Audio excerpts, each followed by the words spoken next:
If God doesn't exist, why does it feel like he abandoned us? That feeling, that ache in your chest, when the world turns silent, when prayers bounce off the ceiling, when suffering arrives, and no one is listening, that is not logic, that is not science, that is grief. Because the scariest part of atheism isn't that God doesn't exist, it's the idea that he never did, not when you were a child, crying in the dark, not when you stood at a grave, asking why, not when you whispered, please just give me a sign. Silence, always silence.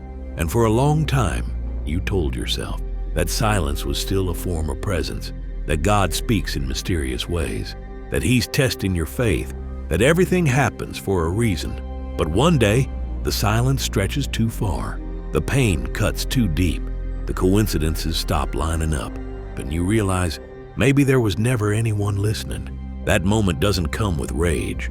It comes with emptiness, a stillness so complete, it's deafening. No cosmic justice, no divine timing, no plan, just randomness, accident, entropy, and your tiny consciousness, caught in the middle of it, desperate to believe that something meant something, but nothing does. And that's when the quiet crisis begins. This isn't about atheism as an idea. This is about what it feels like to actually live it, to stand at the edge of the infinite and know that no one's coming, no one's keeping score, no one is going to fix it, no one will punish the wicked or reward the kind, not eventually, not after death, not ever. It's just you and this and the terrifying question, now what? Atheism sounds like freedom until you realize what you've lost. You didn't just lose a God, you lost the witness, the one who saw you, who validated your struggle, who made your private pain part of a larger story. Without that story, pain is just pain. No redemptive arc, no higher meaning, no reason at all. And it gets worse, because if there is no God, then there is no purpose. You didn't invent, no morality. You didn't construct, no value. You didn't fabricate to keep yourself from going insane. Everything becomes your responsibility, everything. And maybe that's why people cling to belief, not because they're weak, but because the alternative is unbearable. Because when God dies, so does the idea that we were ever meant for more. You tell yourself you're free now, that you're awake, that you've escaped the illusion, but you still pause. Before doing something cruel, you still whisper, thank you. When the plane lands safely, you still look up. When someone you love is dying. Why? Because deep down, you want someone watching, not to control you, but to witness you. Because if no one witnesses your life, your pain, your transformation, did it even matter? And the most unsettling argument for atheism isn't that it's true, it's that it might be true. And yet we still ache for God, as if he were real. We don't just mourn his absence, we mourn the part of ourselves that still believes he should be there. This is the quiet crisis, not a debate, not a doctrine, a fracture, the deep psychological break between the world we feel and the world we see. And the question isn't, does God exist? The question is, why do we hurt, as if he left, if he was never there to begin with? Maybe God isn't dead. Maybe he was never alive. Maybe he was born the moment man looked at the stars and felt fear, felt small, felt alone, and in that fear created the face of comfort, not because it was real, but because it was necessary. That's the argument. No one wants to face God wasn't discovered. He was designed by us, for us, to make the unbearable bearable. Ludwig Feuerbach said it clearly. God is nothing else than man's own essence projected onto an imagined being. We didn't find God. We cast him with our longing, our vulnerability, our brokenness. He is our fears in reverse, our pain made sacred, our need wrapped in eternity. Freud took it further. He said God is the father figure we never outgrew. We needed someone to punish the wicked, reward the good, keep the chaos from swallowing us. But as we grew, so did our neurosis, because the idea of God didn't liberate us, it repressed us. We outsourced morality, we outsourced meaning, we outsourced the responsibility to someone who may never have existed. And Marx, he didn't see God. He saw control. He called religion the opiate of the masses, because when people suffer, they need to believe that it's part of a plan, even if that plan is a lie. And maybe it is. Maybe the cross isn't salvation, but symbol, not of grace, but of surrender. Surrender to a system that gives you answers before you ask questions. A system that teaches you how to kneel long before you ever learn how to stand. But what if God wasn't just projection? What if he was addiction? A thought pattern repeated for so long that it became sacred, a defense mechanism so ancient we mistook it for truth, because when life became brutal, we told ourselves there must be a reason. There must be someone guiding this. There must be justice at the end. And the word we gave to that hope was God. But here's the real fear. If we created him, can we survive without him? If we were the authors of our own religion, what happens when the ink runs dry? C.S. Lewis tried to push back. He said, "Creatures are not born with desires unless satisfaction for those desires exists. A baby feels hunger. There is such a thing as food. A duckling wants to swim. There is such a thing as water. So if we crave God, doesn't that prove he's real?" But maybe Lewis was wrong. Maybe our hunger for God doesn't prove his existence. Maybe it proves our desperation. Maybe it's not hunger for truth. Maybe it's the refusal to accept meaningless pain. Maybe we crave God the way a child craves, a parent who never comes back, not because he was ever there, but because the alternative is too cruel. And that's why the argument is so devastating, because it's not saying God doesn't exist. It's saying you built him, and now you're grieving your own illusion.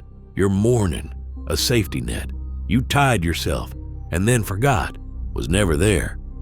Then nothing is watching, nothing is listening, nothing is keeping score. And when nothing watches, something in us breaks. Because without the witness, our lives feel like echoes, movements without meaning, suffering without significance. You look in the mirror and suddenly it's not a soul looking back. It's tissue, chemical impulse, a machine with memories. And behind the eyes, nothing. No one to be saved, no one to return to, no higher self. Just the cold hum of self-awareness, trapped in flesh. That's the void, not blackness, but indifference, not hell, but silence, not death, but the absence of a reason to live. Albert Camus called this the absurd. He wrote, "There is only one really serious philosophical problem, suicide, because once you realize life has no objective meaning, no eternal plan, no metaphysical backbone, the first question is not, what should I believe? It's, should I even continue?" The absurd isn't pain. It's the mismatch between the human need for meaning and a universe that offers none. You want a why, but the stars are mute. You want justice, but the world favors no one. You want comfort, but biology is brutal, and you have to live with that contradiction. Camus didn't advocate suicide. He said, live anyway, but not with hope, with rebellion. Refuse to kneel, refuse to lie, refuse to pretend there's a map when there isn't.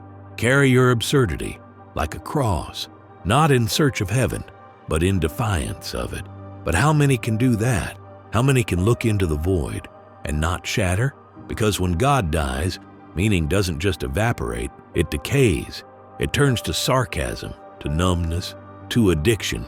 We try to replace God with pleasure, achievement, validation, but the void devours everything. That isn't rooted, and that's the horror. Without God, nothing matters. But if nothing matters, then why do you still feel pain? When you hurt someone, why do you still cry? When love ends, why do you still flinch? At cruelty, why does beauty still make your chest ache? If the universe is indifferent, why aren't you? Maybe the void isn't just absence. Maybe it's a mirror. Maybe it doesn't just show you that God is gone. Maybe it shows you you were never innocent, that your pain is yours to carry, that your morality is yours to build, that your meaning is not written but created, and that responsibility is terrifying. People think atheism is liberation. No rules, no dogma, no guilt, no God watching from above. But that's not freedom. That's the beginning of weight, because when God disappears, you inherit everything. Every moral decision, every act of cruelty, every ounce of suffering. Now it's on you. You don't get to blame the devil. You don't get to call it fate. You don't get to say God has a plan. There is no plan. There's only consequence. And you, Jean-Paul Sartre said, man is condemned to be free. Condemned because now there is no authority outside of yourself. No commandments, no final judgment, no salvation clause, only choices. And the person you become by making them, you are free. But that freedom is suffocating because now you must decide what's good without anyone confirming it. You must forgive without being told it's holy. You must suffer without expecting a reward. You must stand for something with full knowledge that no one will recognize it but you. Most people can't handle that, so they invent new gods. Success, followers, activism, science. They kneel to systems and think they're standing, because true atheism isn't removing God from the equation. It's removing external authority completely and still choosing to live with integrity. That's why Nietzsche didn't celebrate God's death. He grieved it. He wrote, God is dead and we have killed him. And what did he see after? Not enlightenment, but chaos. Because without God, you don't just lose morality. You lose the reason why you should even care about morality. Atheism isn't clarity. It's confrontation with your selfishness, with your fear, with your darkness. It doesn't make you better. It makes you alone. Alone with your suffering. Alone with your failures. Alone with your regrets. And no higher being to tell you it's okay. You're forgiven. You did your best. You are the judge now. And that sentence has no appeal. But maybe that's exactly what makes it beautiful. Because now, when you choose good, it's not for reward. When you choose truth, it's not to please someone. When you forgive, it's not because a book told you to. It's because you decided who you want to be. And no one, not even God, can take that from you. So, if God is gone, where do we go? What's left when the final cathedral collapses? When the last prayer fades into silence? Do we rebuild or do we accept that there's nothing to return to? The answer isn't out there, it's inside you. Because now, without God, you become the author of your values, of your forgiveness, of your limits, of your meaning. No more commandments, no more holy books, only what you choose to carry into the dark. But that's the terrifying part, isn't it?